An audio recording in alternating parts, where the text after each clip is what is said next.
My name is Daniel Gardner and you're watching Chasing Cars, and you join me in Munich on a very exciting day, for the Mini brand. They've just revealed two brand new electric vehicles, the Mini Cooper E, but the one I'm going to focus on, because I think Zach has covered that one off very nicely, is this car, the Mini Countryman E. Today this is revealed, a brand new all-electric vehicle, and the first thing to talk about is its styling. It introduces a new design language for Mini, the Charismatic Simplicity design language.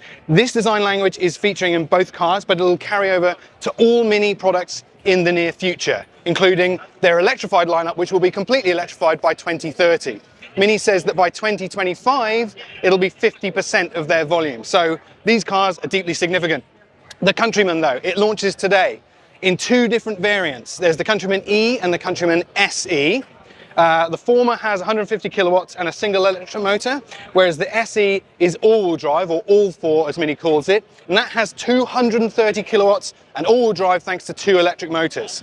These cars offer up to in excess of 400 kilometers of range, so if you're wondering why the first Mini electric didn't do quite so well, you virtually doubled its range. Not that I minded that, I thought I was a big fan of that car. Let's take a little bit of a deeper dive into this car. So all LED lighting all round.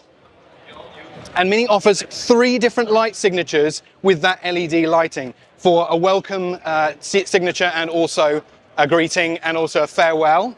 And it does it the same on the tail lights as well. Alloy wheels. These alloys are comprised with up to 30% reclaimed recycled aluminium. There's more sustainable materials throughout this whole car. More of that design signature is featuring in flush fit door handles. And you can see the overall design is, as the name suggests, very simple. Must have been a really difficult job to do with this car, because you want to show off, you want it to look like a Countryman, you want it to look like a Mini, but it has to be restrained as well. And I think they've done a really good job of going back to first principles. It looks like a Mini of old, but it also looks like a Mini of the future.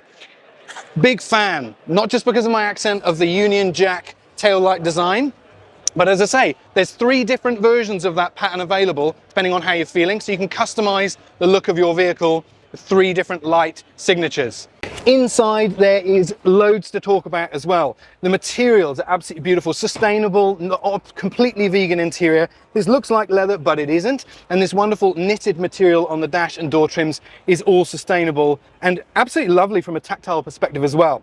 The big news though is this central touchscreen. Mini calls that its interaction unit. 240 millimeters in diameter, perfectly circular. And this gives access to Mini's very latest operating system. Below that, I love that you've got these toggle switches, a nice little nod to the old, but also keeping a little bit of the modern feel. The gear selector is here, not down the middle. That frees up loads of space for space and wireless charging pads. And I particularly like that the ignition switch is not obviously ignition. The switch to turn this car on, you have to twist like a key. So another little nod to Mini's past. Other highlights I love, this fabric strap forms the third spoke of the steering wheel. That's an option. Now, the big news with both of these cars, particularly the Countryman, is that they will be coming to Australia in Q3 of 2024. Obviously, exact timing and specifications and pricing is still yet to be confirmed, but it's big, exciting news, and this marks a very bright future for all electric Minis.